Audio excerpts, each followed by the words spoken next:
though there's more competition, and even though everybody's trying, most people won't work as hard as is necessary to win.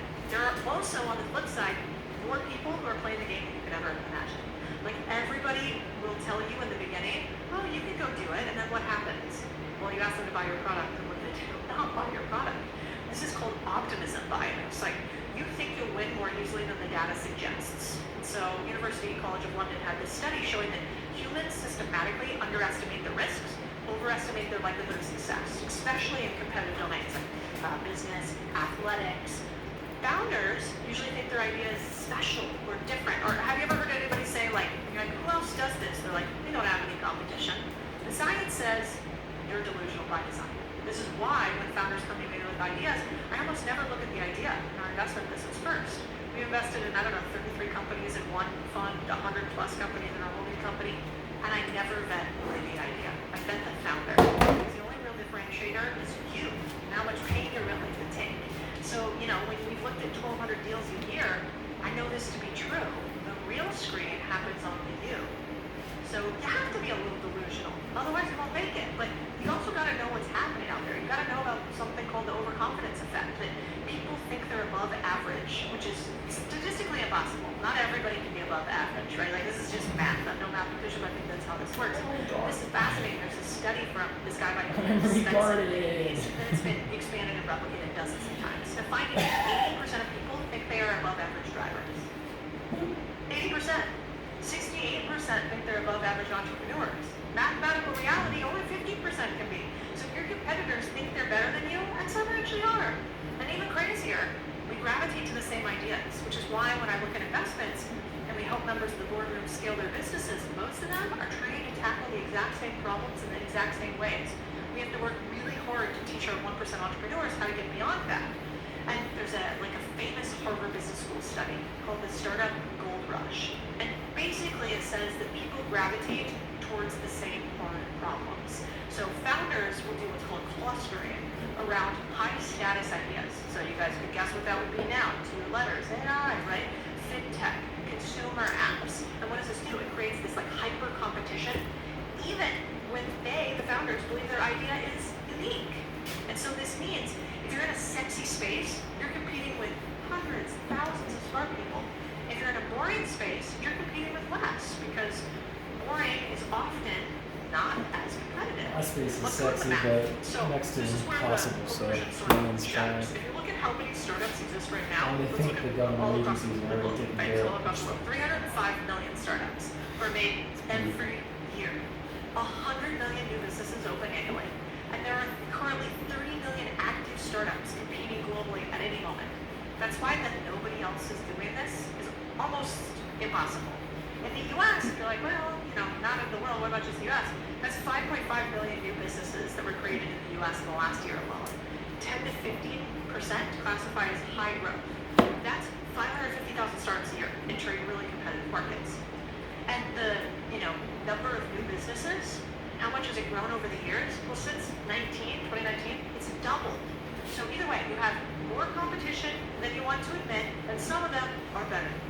And so when you realize this, it is okay to fail, it is okay to struggle, you're going to continue to win if you don't give up. But let's be reasonable about what the numbers actually are. If you want to have the life that you want, you've got to look the numbers hard in the face and decide anyway. That's why I want to come to this next one, which is 4-hour work weeks do not work. Now, I've come from Tim Ferriss. I think the book changed my life in many, many ways. He's a stud, super brilliant, and I think I'm very lucky to get to talk to him. That said, I don't think he actually believes that 4-hour work weeks are real. It was his theory and a framework and a formula for sort of escaping corporate monotony and not doing dumb work and leveraging your intelligence. But here's what the math says. 85 to 90% of businesses require active involvement. And startup and small business data sets show 85% of early stage companies require the founder to be daily involved in operations. Even the U.S. Small Business Administration, and businesses under $2 million in revenue, you want to know how much the founders work? 100% On average, 52 hours per week. That's 30 more than all the time. That's 4-hour work weeks. And if you go, okay, what's this thing called passive income that everybody's talking about? Well, according to the Federal Reserve survey, only 11% of Americans earn any passive income at all. And of those, 75% comes from real estate requiring some management. So truly passive monthly income represents less than 1% of all income earned in the US. Translation, the passive income ecosystem that lots of people online talk about, it applies like what, 0.5% of the population for probably some small percentage of their total income. I'm not saying you can't do it. We have lots of different revenue streams. And in the boardroom, we teach people about getting lots of revenue streams in their business. But with zero work ever, I don't know, I haven't met it yet. And like, if we want to go really deep into this one, like most of these like automated businesses, you want to know what the failure rate is for them? 97%. Like the autopilot online businesses, like e-commerce, dropshipping, affiliate marketing, many digital products, the data, most of these stores never actually make it. And what's fascinating about small businesses that we've realized over the last 5 years is most small businesses fail. 90% of them fail. And the reason why they fail is two reasons. They don't have an operating system, and they don't have advisors telling them where all the potholes lay. And so what we realized after talking to 14,000 entrepreneurs is if we could give founders an operating system plus advisors who'd already been there, done that, we could increase the success rate of startups across this country. And so we did that in something called the Maturity Boardroom, where we teach a couple hundred entrepreneurs per year who are on a path to do at least 7 figures or more in revenue, how to grow their businesses profitably, consistently, sustainably, with an operating system and advisors. Blah, blah, If that blah, sounds blah. like Shut up, you, I don't care. go I'm to the not link gonna below pay or for go it. to contrarianthinking.co and apply to the boardroom. We are here to help entrepreneurship suck less, not fulfilled by Amazon. You didn't have a safety net growing up. You know, you were kind of like an army kiddo, but you learned to take this philanthropist and cultural icon, Sarah. If you're tired of chasing someone else's definition of success and you're ready to design your own, today you're going to start that journey. Has there been a moment where you felt like the whole internet hated you, like you got a ton of hate? Really? I don't know one brain that hasn't been told they can't or hasn't been trying to be knocked out. You'll Like, never. it's like they make you more bulletproof. It lets you know that you're doing something right, that they have something to say. It's like, okay, I'm making you feel some kind of way. Let me stay the course. You're going to be challenged. You're going to fall. And when you fall, what do you go to? My faith is the one thing that gives me peace to get things where they need to be to stay the course. What do you think is one of your like business superpowers? Like one of the things you're like, we think about the design this way that nobody else does. Like what is that for you, do you think? Good question. You still I think introing? it goes back to Like worn out, this is outdated, all of these companies, then I see some of your fashion stuff. I was wondering, like, is there something that you say to yourself before you go out on a stage to like tens of thousands of people to hype yourself up? yeah, I'd probably say a few things. Always pray before I go on the stage. That's a must do. Even if I'm like rushing to the stage, before I go, I can be in my little silo on the back in the backstage on the side, like in the wing literally, and I'm like get that prayer in. So I'm really big on that. I normally go with my team, which is always a beautiful thing, and I'm pretty much on time for the most part with stuff like that. But yeah, I would say before I go on stage, you know, I also take a deep breath sometimes. The nerves, depending on the situation, the nerves could be like really high. You know, so like you gotta bring them down. And I'm like, let's go. Like we got this. Like you're supposed to be here. Like God called you. Let's go get it. Like I'll hype myself up inside. Like you got this. That's probably the most consistent sentence. You got this. Like, let's go. You know? So you still get nerves? Oh yeah. I do. That never goes away. You know, I used to have a rule. I would say we don't say the nervous. We don't say that word. There's something psychologically for me that I feel like it can trigger more nerves. You know, sometimes you get that fresh nervous feeling. Nerves on the side. And I'm like, why do I feel this way? God, I've been doing this a lot now. Why does it feel new? You know, all over again. I remember being on a Jenna Bush, you know, co-hosting some shows with her. And she said to me, I let you, you know, those nerves are like what lets you know, like you're driving. Like it's like the feeling that you get, like it's, you know, like you're alive, like it's something to those nerves, like something that's gonna happen when you have that feeling. Yeah. So I really worked and I continually work at like embracing when I'm having that moment, like, okay, it's a part of it, like we got this. And then literally whenever I hit the stage, the first 3 seconds or 3 to 5 seconds, the nerves are gone. And now we're in the zone. I do feel like that. I always think pressure is a privilege.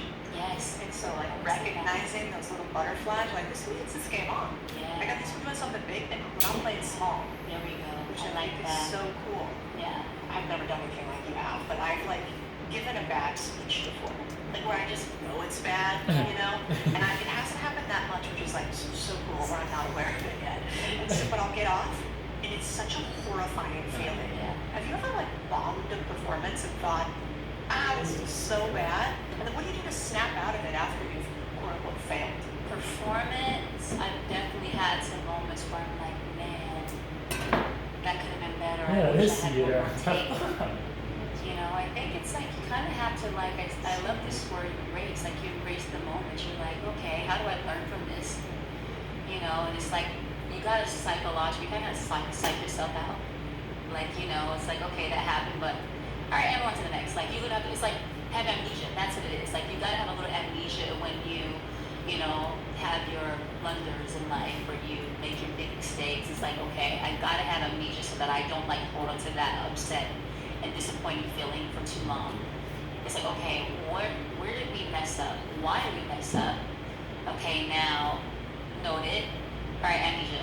Forgot about it. Let's go. Like, because it is a psychological thing. And because I'm a perfectionist, I will let the moments, you know, where I feel like I didn't do my best, you know, or I wish I could have like done something differently. I will let those things like get in my head, and I try to do like good mind control for my mental state, because the more you like, you know, you harp on things not being right, there is a negative impact to that. If you hold on to that energy and that weight, so I have to like reset, clear slate, nothing happened. All right, now where are we going today? Where are we going next? You know, and then you're like, the next time I get that shot, I am never doing that again, right? And it can be, to your point, whether it's on the stage or it can be a meeting, like you said, you know, it could be a speech, you know, any of those scenarios. Yeah. Yeah, you gotta clean the slate. Yeah, it's all contextual too, right? When you're at your level, you're like, oh, I'm supposed to be here, you know, maybe I was right here. But I think we all, wherever you are in life, you feel like it's the end of the world, even though, you know, later you is not going to think anything about it. We were talking before the podcast about how like young you has to be kind of, you use the word delusional. You gotta be the And I mean, when I was younger, well, I don't want to stop. I want to hear it.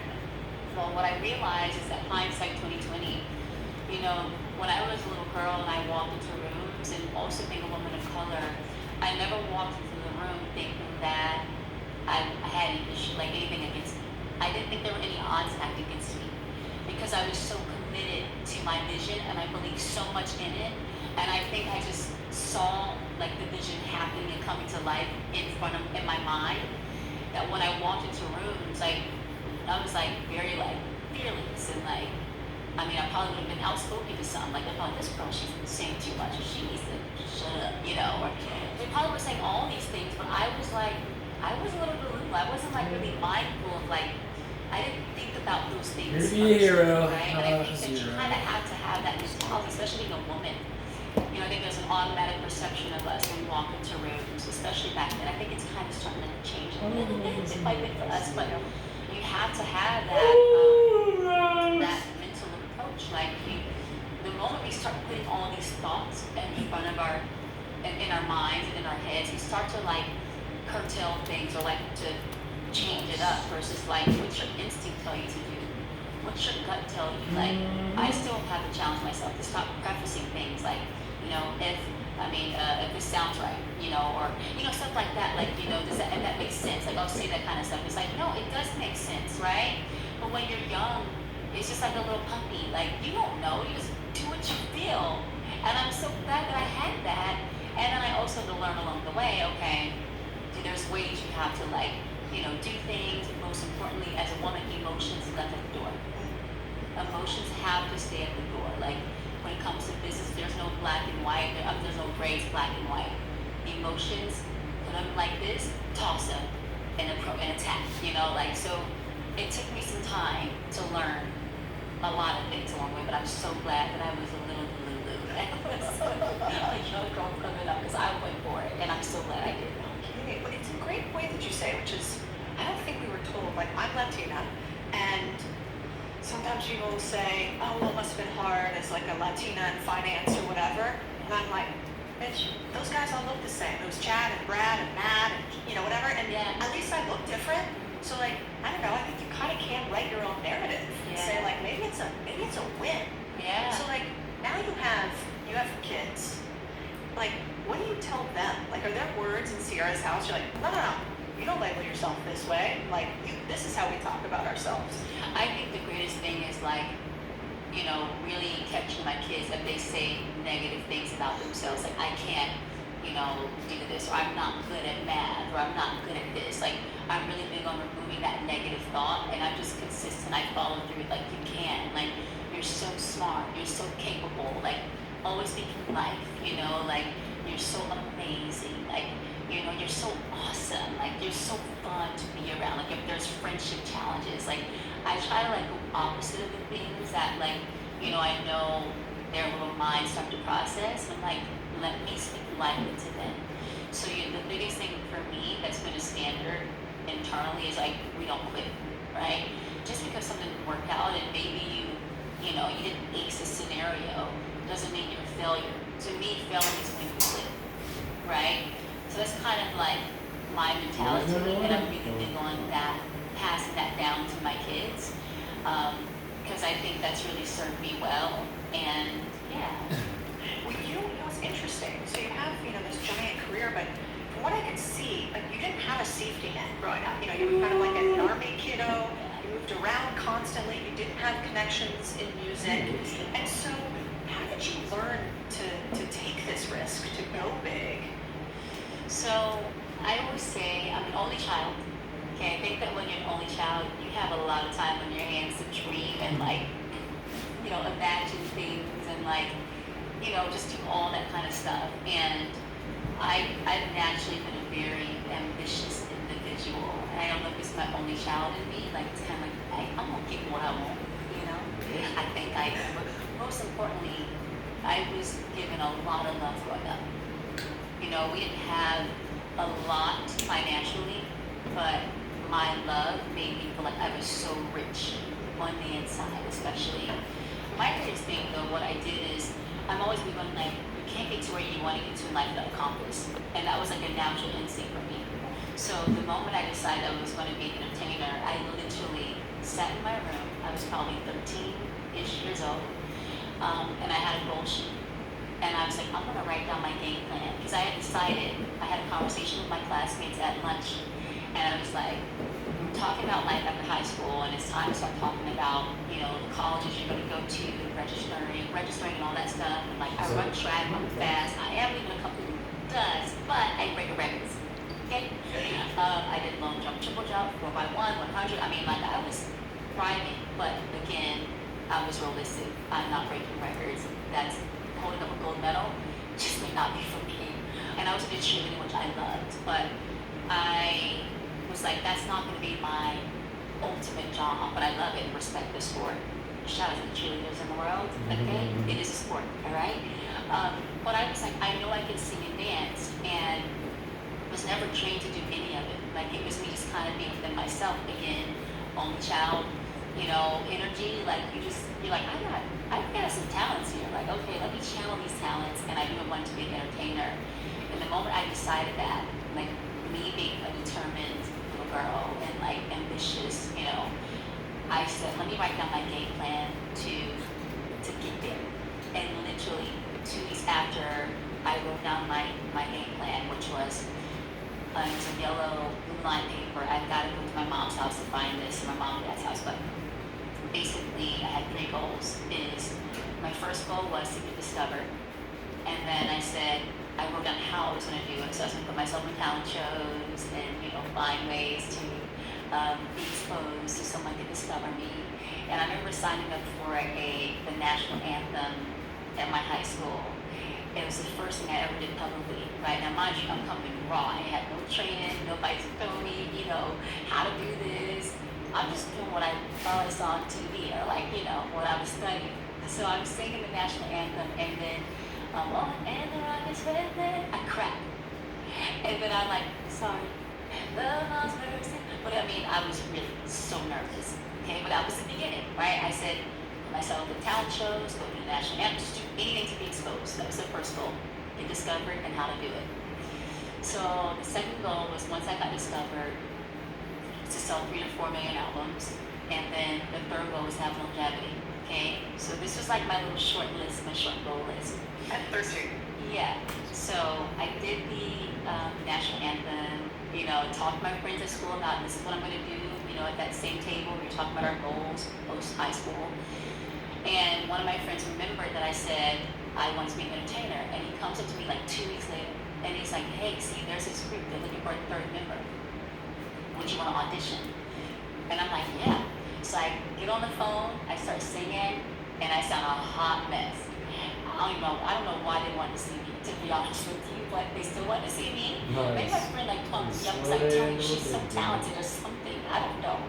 But they still wanted to see me. I went to the group's house, and this third member they were looking for, I was probably the fifth person to audition for this. Like, they had already had 4 girls before me kind of thing, right? So, and the third member just was not working out with this group. But I made the group, was there, made the group, and then clearly that didn't work out. But I still had my eyes set on the prize. And I ended up pursuing my solo career, the same person that discovered the group or was working the group.